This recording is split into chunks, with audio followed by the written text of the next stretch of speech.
The information presented in this podcast is for educational purposes only and is not meant to be a substitute for clinical mental health treatment. If you or someone you know is experiencing a mental health crisis, please dial 988 or head to your nearest emergency room.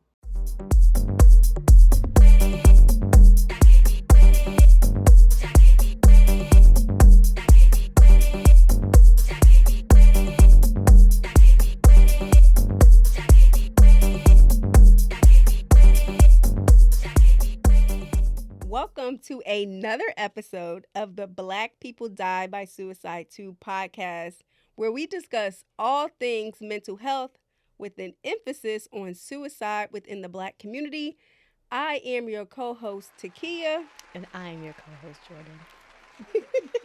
You did a great job with that intro. I did, y'all. y'all may or may not know, that's why usually Jordan does it. I forget to say the tagline and she says it and then I don't hear it. So, and I'd be like, wait, stop the tape. I don't know if we said it. So, yeah. So y'all know with every episode, we have our check-in. So checking in to encourage us to get in touch with our feelings, to encourage us to not just get in how our feelings, but also what changes we need to make that to actually help to improve our mental health. So checking in with you, Jordan.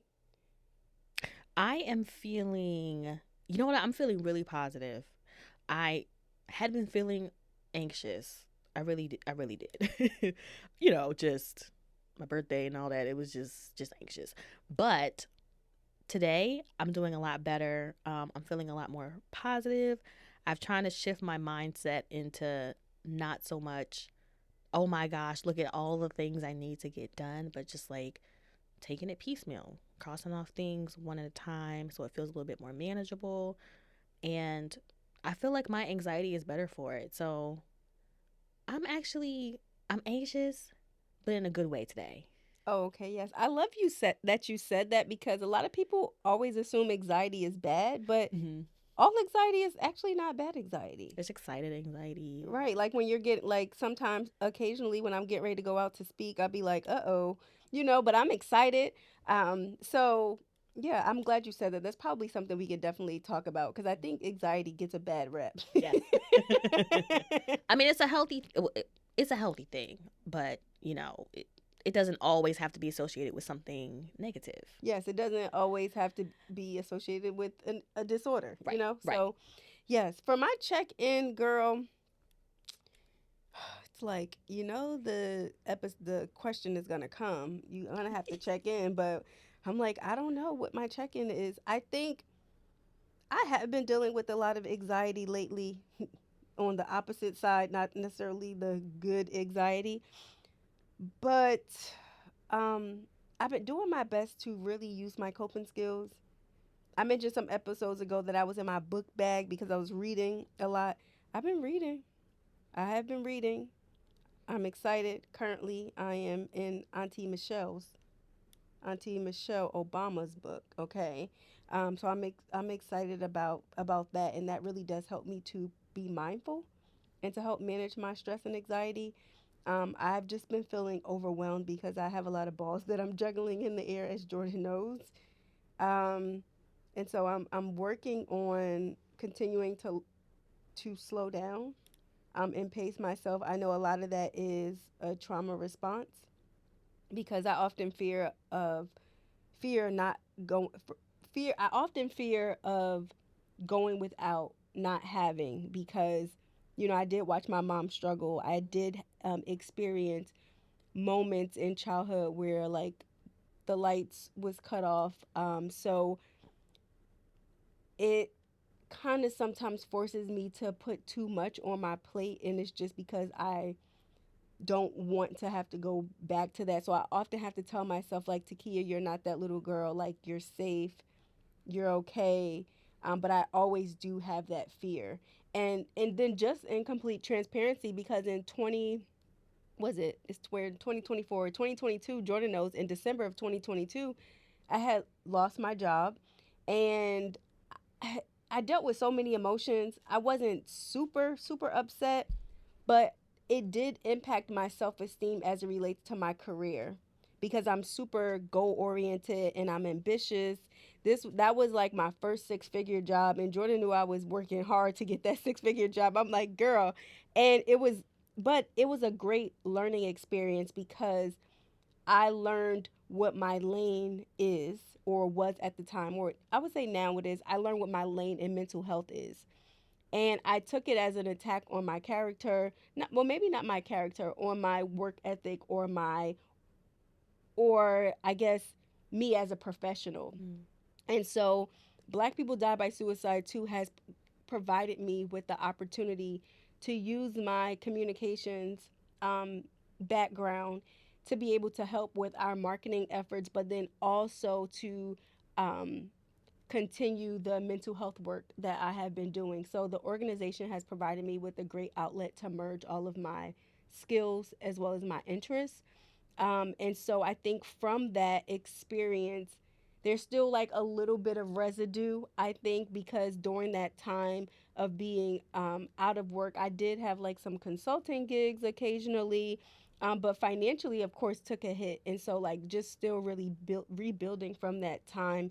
And so, I think a lot of my anxiety is really surrounding I need to make sure all my bills are paid. I need to make sure I do all of this. And so I think I have been overwhelming myself a little bit with not just the organization and the podcast, but I do currently have 5 clients for my consulting business. So I am juggling a lot and I'm just learning how to tell myself like T-Kea, you can't do it all in a day. You know, we're doing speaking engagements together. I'm doing speaking engagements solo. I'm teaching trainings, just doing all of these things. And it's like, girl, slow down. Like you're going to be okay. And then possibly going back to school. So, you know, all of this. And so I just feel like I've been dealing with a lot, just being very overwhelmed with making sure that I'm okay. And I listened to a podcast, Getting Grown, and it's funny, Dr. T-Kea or Dr. Kia, it's funny, right? But she always says like I'm safe and I have what I need, and that always sticks with me because I have to tell myself, T-Kea, you're safe and you have what you need. So that's a long check-in, but that is really where I am. That was a nice mini therapy session. Shout out to the Getting Grown podcast. It's a great podcast. Yes. Um, I have to tell you that I talked with a mental health professional from California earlier today, and she was just gushing about like how well put together everything looks with the podcast. So you need to give yourself a nice little pat on the back because baby, those colors and that coordination, it's the mastermind over here. Okay. That is the mastermind, T-Kea Blackman. So people I say that to say that people are recognizing the hard work that you're doing. So I appreciate that. That is so reaffirming. mm-hmm. I do know that I'm working hard, and it's not like I'm doing this in vain or I'm doing this for accolades, but I do, you know, spend a lot of time on making sure that things um, represent our brand in the most way and that we're consistent across all platforms. So I'll say this, maybe this can help encourage someone. I have 2 degrees in communications and I'm now in mental health. And so for so long, my previous career was I worked in entertainment, but let me be specific because y'all might think that's porn, not that kind of entertainment. And there's nothing wrong with working in porn, but I just need to specify what kind of entertainment I worked in. So I did a lot of work with TV1 and BET. I did communications, I did public relations, I did event production, and I did communications for other nonprofits. And so for me, I thought my trajectory and my career would be only doing communications in the entertainment industry. I never even fathomed that I would use any of my communications experience with mental health or yeah, with mental health. I just because every industry has communications, but I just never really even thought about it or was exposed to it. So for me, it's been great because I've been, you know, dabbling in, you know, public health now, and it's been a great opportunity. So I say that to say I do things all things do work together. Whether you may start one way and think this, you know, that's how you're going to end, but that may not be the case. And so I'm grateful because I've allowed myself to grow and think that nothing is in vain, because at one point I'm like, dang, this not even working out for me. But then as I've been learning and just looking more, how you can use communications to help raise awareness, but also to um, help to change behaviors. And all of that falls under public health. And in order to do that, there's different mediums to do that. There's podcasting, there's radio, there's print, there's online. All of those are forms of communication. And for me, this has been an opportunity to expand my skills outside of the entertainment industry. So I do appreciate that, because I for so long, I was like, what are you going to do with this? So yeah, I'm excited, which is another reason why I'm excited at the possibility of possibly pursuing my PhD. Y'all, Dr. Blackman is loading, okay? Loading. We just haven't heard it yet, but we know it's coming down the pipe. So for today's episode, as a great author once said, to share or not to share, that is the question. If you're a peer, you understand. So one of the key differences between being a peer support specialist, peer recovery specialist, we have many different names, peer coaches, coach, whatever, right. One of the key differences between us and licensed mental health professionals is that we have an opportunity to share our lived experience and our personal story when it's appropriate to do so, as a means of helping someone who is currently struggling with their mental health or struggling with substance use or both. And that's something that like a therapist wouldn't be able to do, because that goes against their code of ethics. And even as a peer, though, it's a little bit tricky. Like, when is it really an appropriate time to use your story to help someone else? When is it take away from that person and what they're going through and shift the focus on yourself? Like, there's a lot of things you have to keep in the back of your mind as a peer.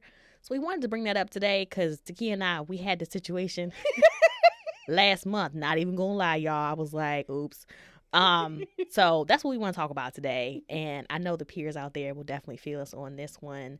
So yeah, I guess I don't know if you want to explain like the situation or not, or if you just want to give a general like. You okay with explaining it?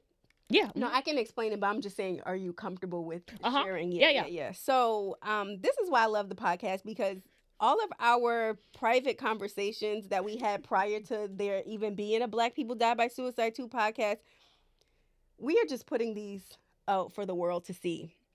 So, I don't know if I remember all of the situation, but you could chime in. I was going through, and I'm on the up side of it. I was experiencing very fleeting suicidal thoughts, and there were moments where they became active. And I don't even know if I shared that with you, but there were moments they became active, and I was just like, I'm not gonna make it. Like, I am ready to be out of here.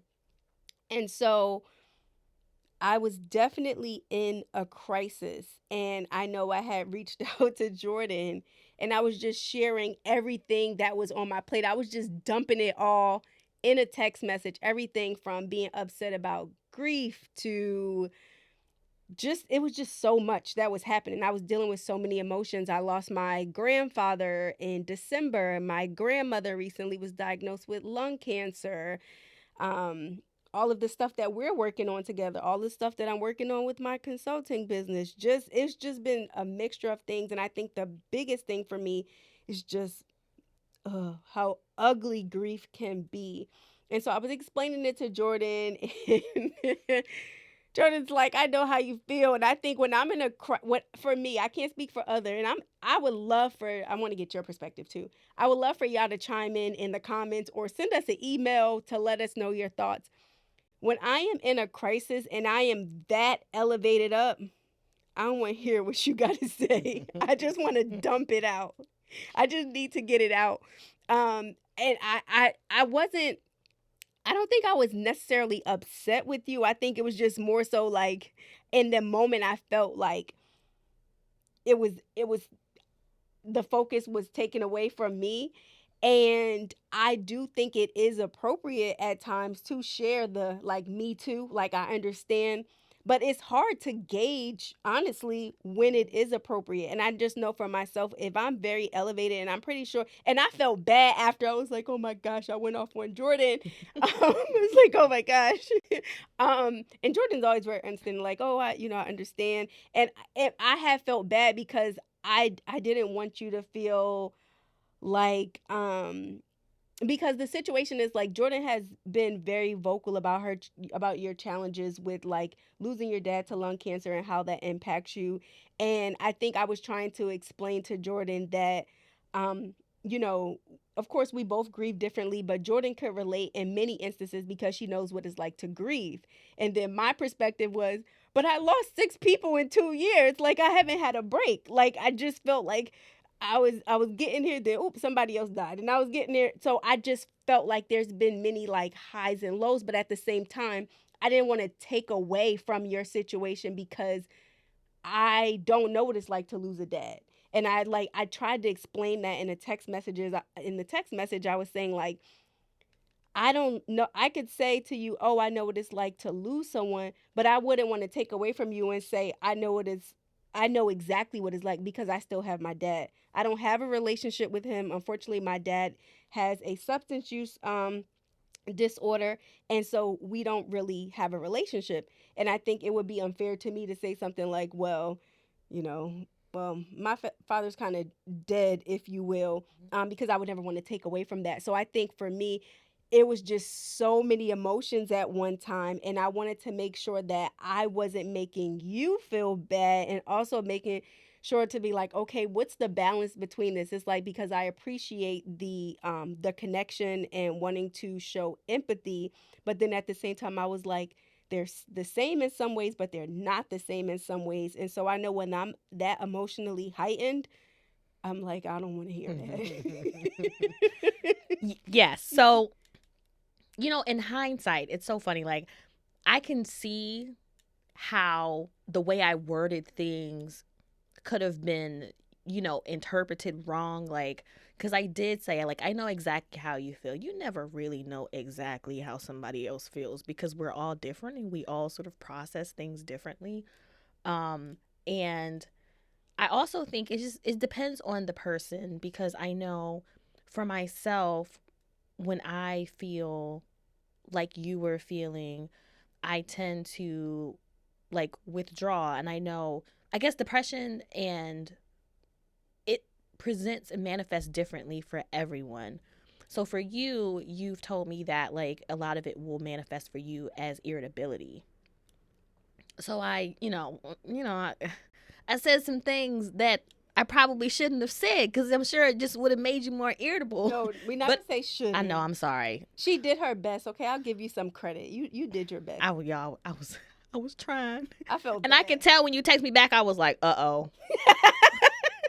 I said something I wasn't supposed to say here. Like, and it's so interesting because when you're a peer, like trying to navigate when it's appropriate to use your story really is a thing. Like, it's hard.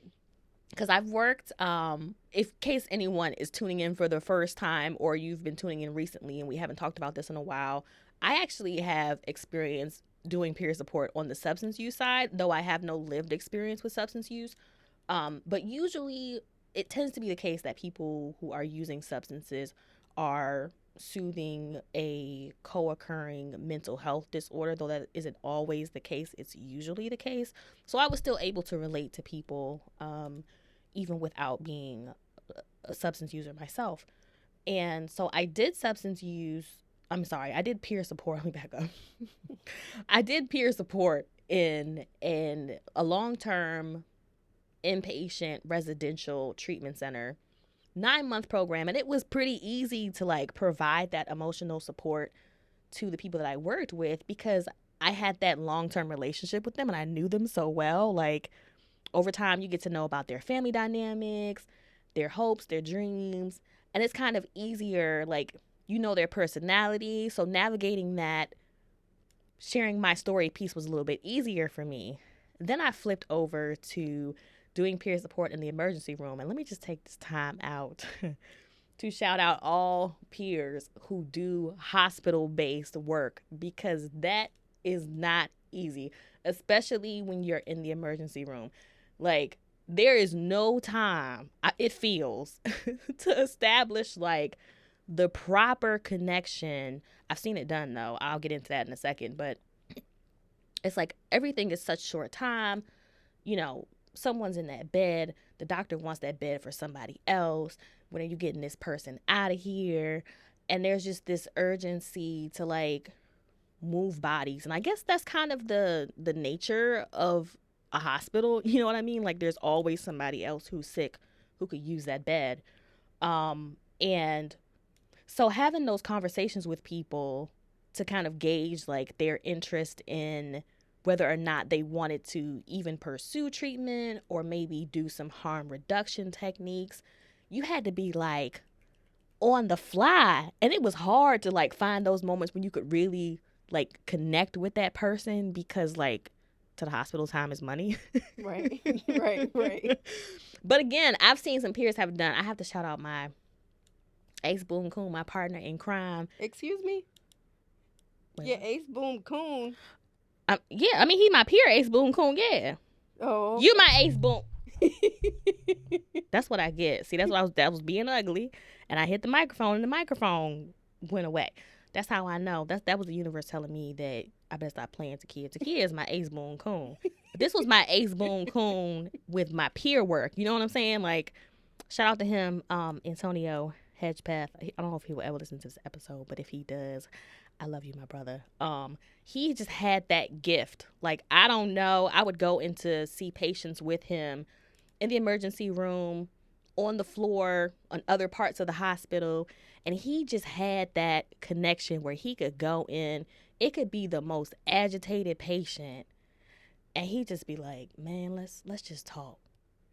And it would just be like, that person would go from angry, cussing everybody out in the hospital, to crying and talking about their mama and how I want to change my life. And it was impressive. Like, shout out to Antonio, like, and all peers who do emergency room work, because it's not easy, especially when you're on that time crunch. So, like, I guess as a peer, long story short, trying to find those moments to use your story to connect with other people, man, it's a challenge. Like, it is a challenge.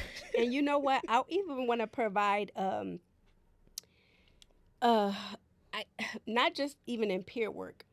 Let's just use this example for family members, friends. Like, I think naturally in life, not just as peer support specialists, when someone shares something, like, for instance, you know, someone could say something along the lines of, I had a miscarriage, and they tell someone else and they're like, you know what, I had a miscarriage too, and it depends on the person. mm-hmm. And there may be a moment where that person might find it helpful, and then there may be a moment when the person was like, I was talking about my miscarriage, And so I think naturally as people, we do that to make a connection because we don't want people to feel as though they are alone. Mm-hmm. And that's a struggle for me, often trying to navigate not just my work in terms of what we do, but just in my relationships.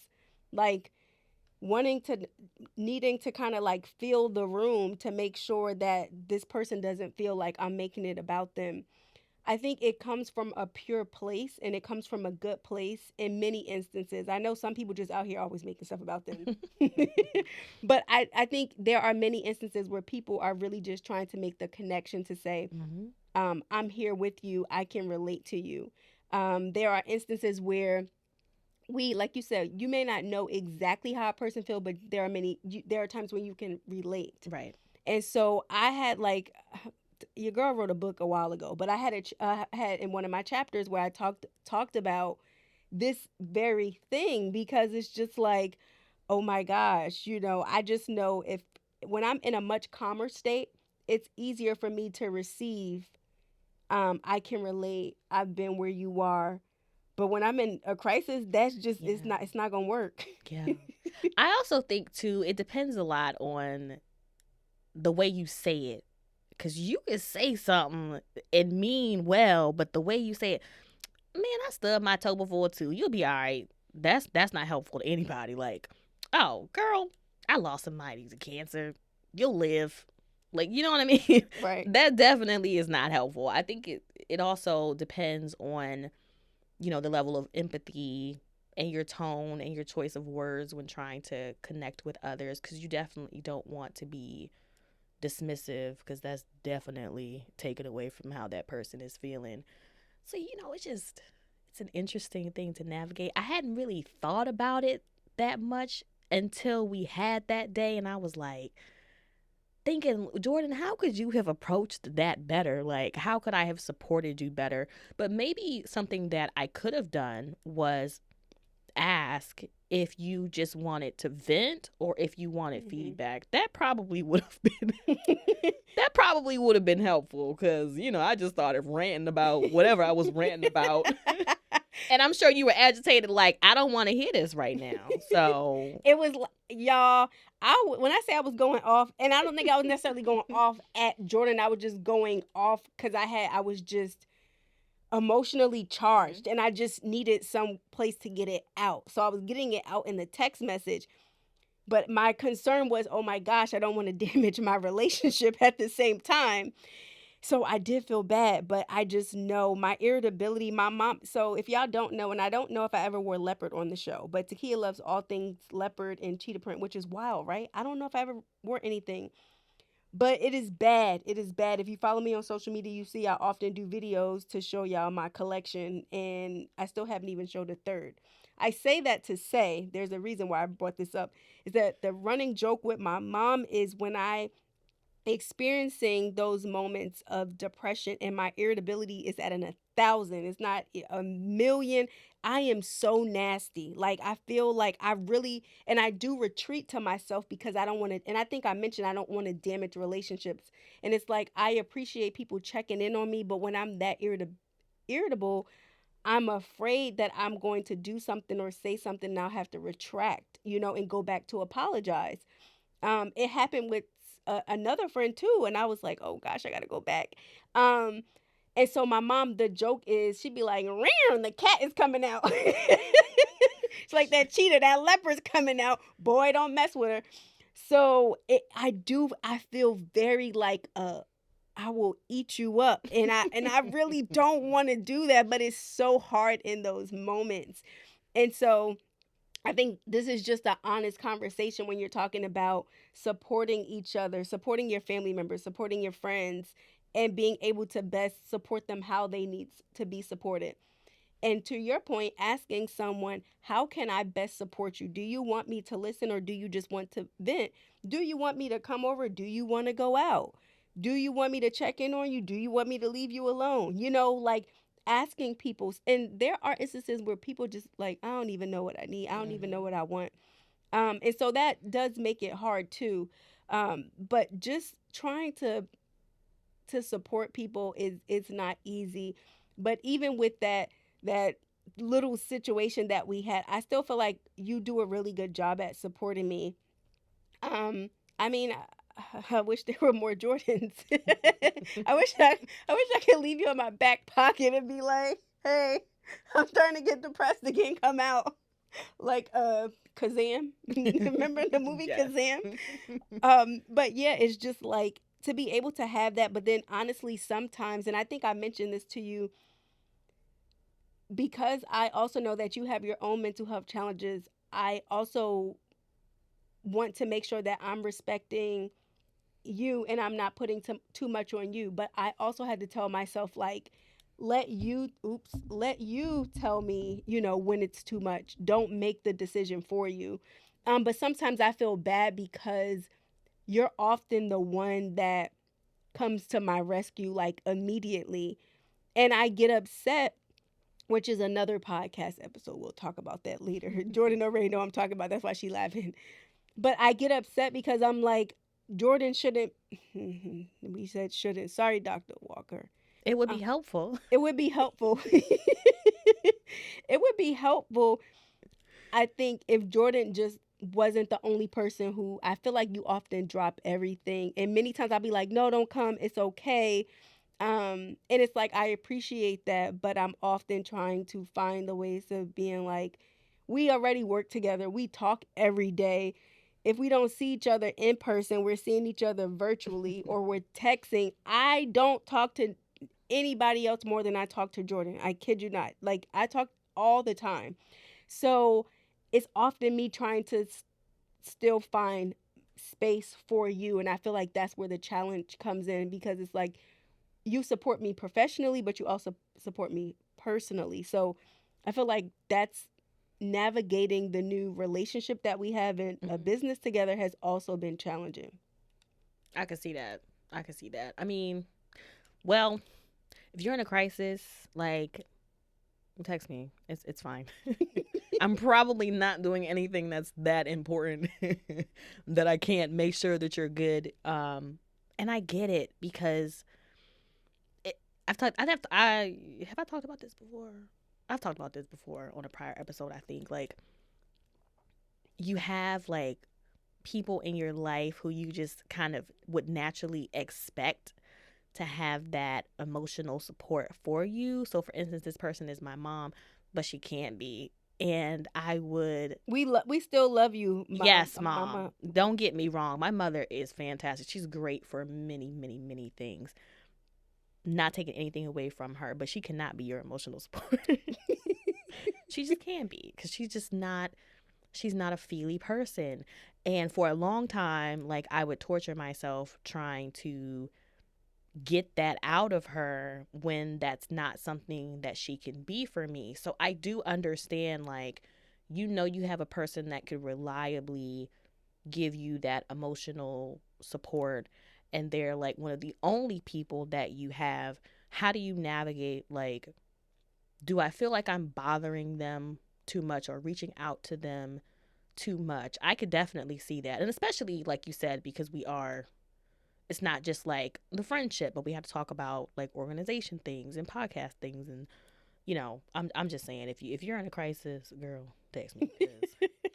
I would not want you to be sitting over there trying to deal with that stuff by yourself, because that's a lot. And I do understand your frustration in being like, well, dang, does anybody else got my back right now? Like, makes sense. Yeah, and I feel like that's definitely a episode that we could address in terms of, just because people can't support you in the way that you need to be supported, they may support you. Like you said, your mom's good for other things.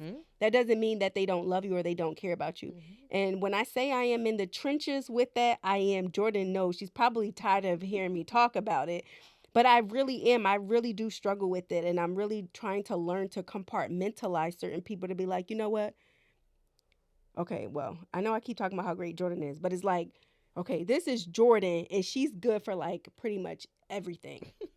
And then it's like this person, you know what? This person, maybe this person is just good to maybe go outside for a walk, or maybe just work out together at the gym. This person is good for, I can talk to them. And for the sake of my own mental health, because you'll constantly find yourself being disappointed. So I feel like I don't want to get too much off a tangent, but I do think that's a conversation that it would be helpful to have. I was gonna say should have. But yeah, I guess kind of circling back to, just our point in terms of how do you have these conversations and wanting people to know that they're supported, but not making it feel like you're shifting the narrative and making it. Y'all, my mom calling she is calling as we're currently recording. But that is quite all right. I'll have to call her back. She listens to the podcast. Hey, Mom. Hey, Mom. But yeah, just really, how do you navigate that? And it's something that I think that we're both learning. I think it just goes according to the person. Some people, depending on where they are mentally, they may find it helpful, and other person might find it not helpful. So just really trying to just getting your perspective. What statements, are statements helpful, such as like, I know how you feel, and when I'm trying to figure out the best way to say this. How do you know like what the best statements are to say to someone to help them feel validated and supported without making it about yourself? So I usually appreciate like when someone is open enough to tell me like, "Hey, I've been through something similar or I've been through the same situation." Um because that normally gives me a little bit of hope like, okay, this person's been through something similar. They they got through it. They seem to be doing well now. That always kind of gives me inspiration. So I appreciate people telling me that. I usually don't really feel like it's taking away from my situation, but I can't think of a time where someone's been like where they would have made it all about them. But then again, I don't really intentionally seek very much emotional support outside of my therapist, which in and of itself is probably a bit of an issue because I'm not always, well, hopefully I'll get to the point where I don't always have to have a therapist. But I don't know. I don't know like what kind of statement would be helpful? Want me to go? Yeah, go ahead. As a mental health first aid instructor, there is a activity during the course of the training, and it has you probably remember statements helpful, statement not so helpful. Right. And a statement such as "I know how you feel" is actually not helpful because kind of going back to your point, we feel things maybe in a similar way, but maybe not exactly because we experience life differently. And maybe the way to maybe say that is, it sounds like you're going through a difficult time and I would like to support you. How can I best support you? And even if it's saying, because it can maybe come across as a little invalidating or making it about yourself. So that might be helpful. And then you can also say, kind of going back to what you said, if you're unsure, you're like, I don't want to make it about myself. I experienced something similar. Would you like me to share more or would you like me to just listen to you? That's a good one. That's a good one. It makes me think about like I statements. Like, I hear you say X, Y, and Z, like just to confirm that, what that person is saying, that you're receiving the message that the person's trying to communicate with you. Because a lot of things even get lost in translation, even with speaking to someone. Like, someone may tell you something and you'll say like, I hear you say XYZ, and they're like, no, that's not what I was saying at all. And then you can kind of gather more clarification on that. So I think that's probably helpful too. Like, it sounds like or I hear you say this, it sounds like you're frustrated. Like, is that accurate? Is that how you're feeling? Just to kind of gain further clarification. I have done that in the past, and just like, peer work or, but I appreciate those comments that you made. Like, that really does make sense because now I'm sitting here thinking like, I don't want to say this is the wrong thing lest I get the wrath of the kid. No, I'm kidding. I'm kidding. It's not the rap. I felt so bad. I was like, oh God. No, you know what? Don't feel bad because, I mean, I understand the space that you're in. Like, I know that when you're experiencing like emotions to that level, that you will present more irritable. Like, I don't take anything that you said in like an offense at all because I understand the frame of mind that you were in. No harm, no foul for me. No damage to the relationship.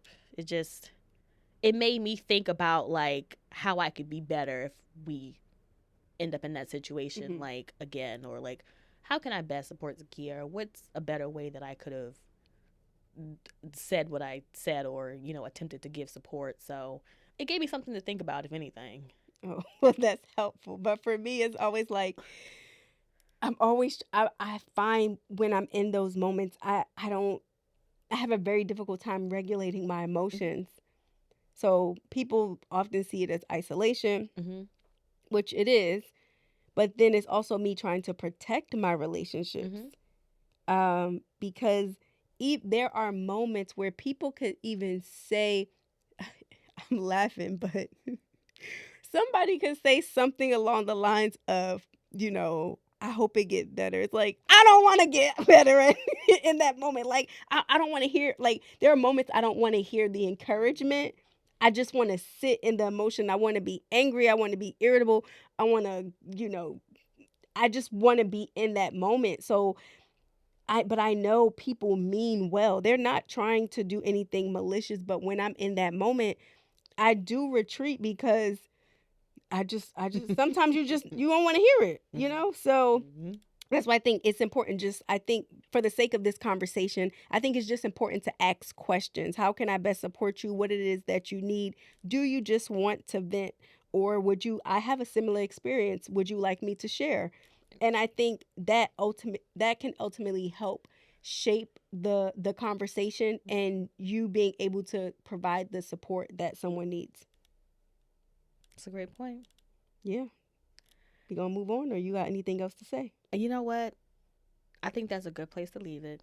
But I am curious though, and I think we're both curious. Like, if this is something that you experience in your day to day life, Mhm. or even as a peer, what do you find helpful, or like, how do you gather when it's appropriate to share your own story? And when do you hold back? Because I'm very, very curious. Yeah, I'm curious too. Sometimes I feel like I'm alone in the sense of sometimes I feel like I'm alone in the sense of how in those moments I'm emotionally heightened, and I don't know if triggered is the word I want to use, but I would just say emotionally heightened, and someone is trying to help me or be of a support to me, but what they're saying is just not hitting how it would normally hit if I was in a calmer state. Mm-hmm. And sometimes I do feel like I'm alone in that, but I know that can't be the case. Right. So yeah, please send us an email, info@blackpeoplediedbysuicide2 .org, because we would love to know, or put a comment wherever you're listening, or if you're watching the promo clip on social media, let us know, because Yes. I really do want to know. Me too. Help me be a better friend, okay? Help me as well. I am not perfect, okay? So for today's spotlight, every episode we like to highlight someone who has passed away from suicide.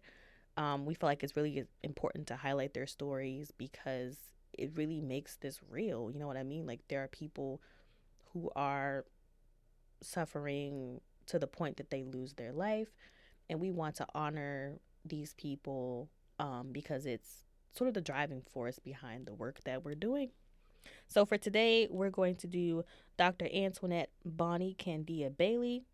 I'm sure everyone has heard this story by now, that she was the vice president of student affairs at Lincoln University. She died by suicide on January 8th, 2024, at the age of 49 years old.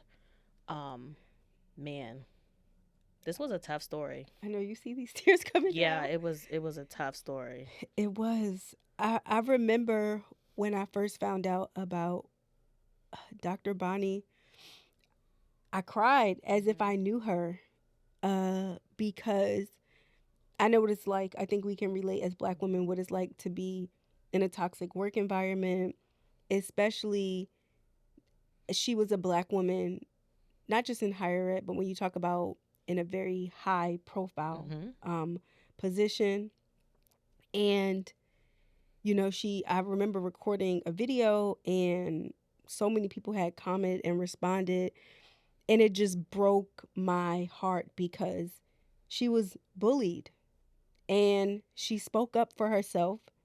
And even after speaking up for herself, she did not get the support that she needed, and ultimately ended her life, which I would like to say no fault of her own.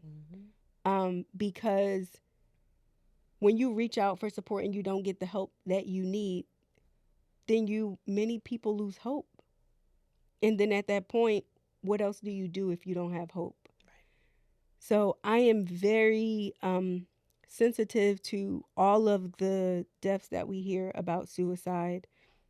But in the moment, I think it also hit me so hard is because when Dr. Bonnie passed, I was also in a moment of having those fleeting active thoughts.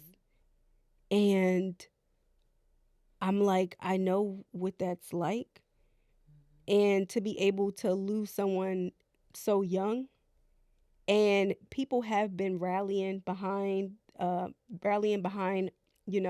support to support her.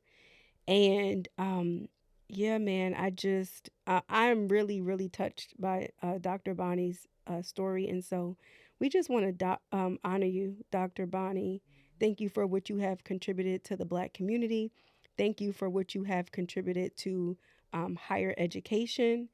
And I know that she is certainly missed by her peers, her colleagues, her family members, and her friends. And I would also like to add that the work that we do with our organization, because of situations like Dr. Bonnie, it adds fuel to the fire to make sure that we can help to prevent more deaths from suicide.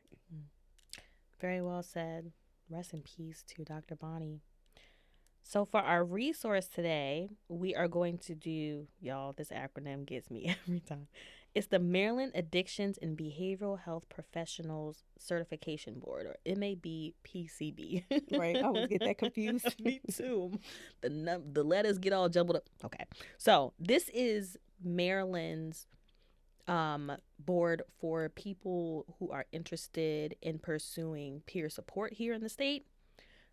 They have all the information about how you can become a peer, if you are a peer, how you can become a peer supervisor, the trainings that you need to take, the requirements. It has information about the tests that you have to take, because, we talked about this in prior episode, but to become a peer, it's a process. It's a credentializing process, like 500 hours of hands-on peer work. You have to do training, supervision hours. There's a lot that's detailed or, entailed into it. And you have to get continuing education to remain certified. Mm-hmm. My certification had lapsed last year, so I had to hurry up and make sure I did it to recertify.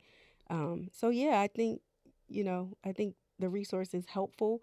If you are not in Maryland, because we know people listen from all over, I would encourage you to check out your department of usually like behavioral health. Mm-hmm. They usually have it, or if you go to Google and put like peer support specialist and put your state in and see what credentialing process comes up. All states are different. Mm-hmm. Just like if you're a therapist in the state, they all have their own guidelines in terms of credentialing. But if you are in Maryland, this is the resource for you. Yes. So you can check them out at www.m as in Mary, A as in Apple, B as in boy, P as in Paul, C as in Charlie, B as in boy.com. That's MABPCB.com. And again, yes, lots of other states have it. DC definitely has it. Virginia has it.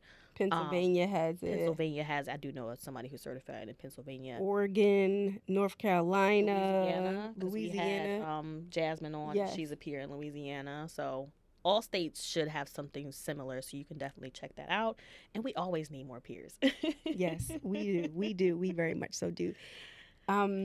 I'm excited about the community Changemaker, okay? Yeah. This gets me a little excited for the homie, okay? Let me give him his due diligence, okay? Jason Phillips, he's a licensed clinical social worker. He's a mental health therapist. He's a life coach. He's a college professor. He founded Peace and Prosperity Coaching, and he helps others to enhance self-love and confidence. He has been on tons and tons of podcasts, and he also, his podcast is Peace and Prosperity Podcast, and he covers topics related to peace, happiness, and success.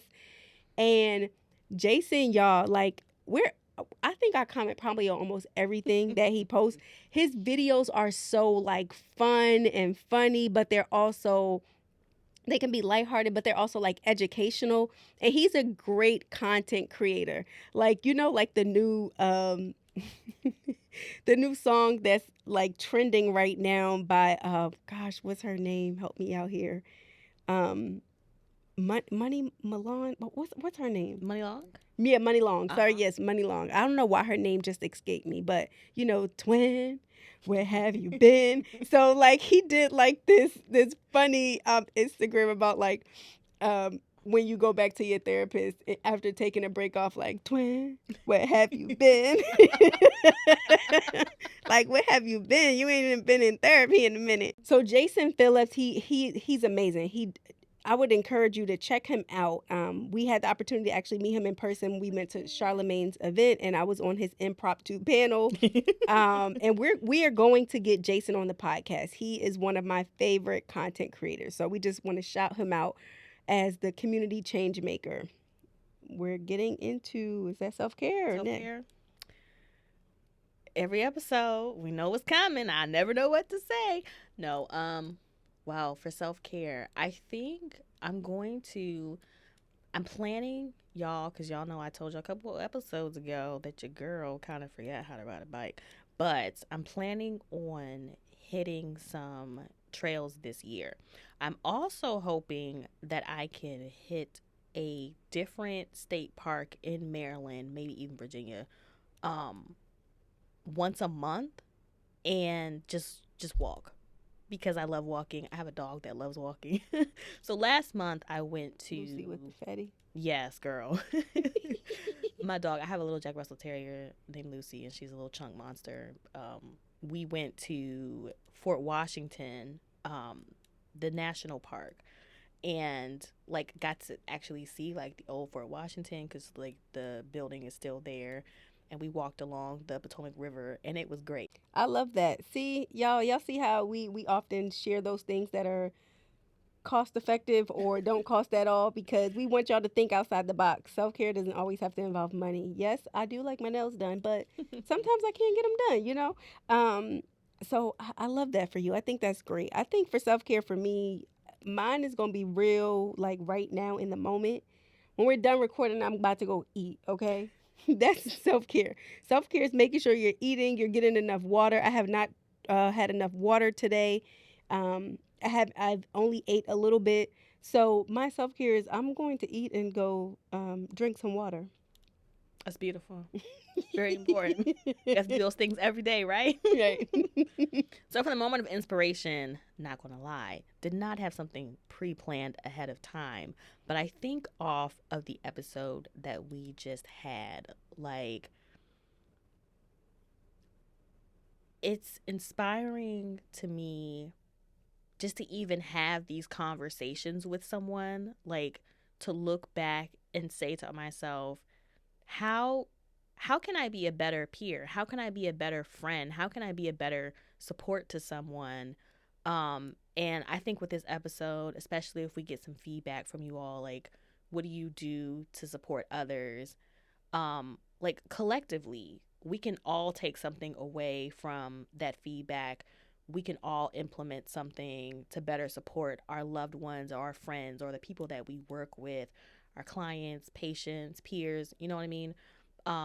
And Children. yes, our kids, like we don't have this organization is our kid, but children, you know what I mean? Like how can you we can do so much better to support others, and I think this is going to be a good collective effort to do that. That's inspiring to me. I don't know about y'all, Yes. but I'm excited to see the feedback. Yes.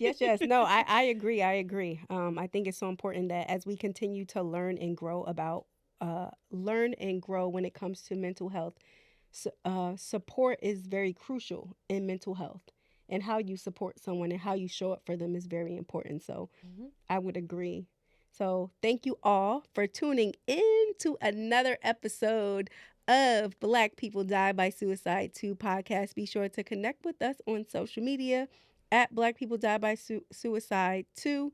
And we will catch y'all on the next episode. And thank you so much for supporting us.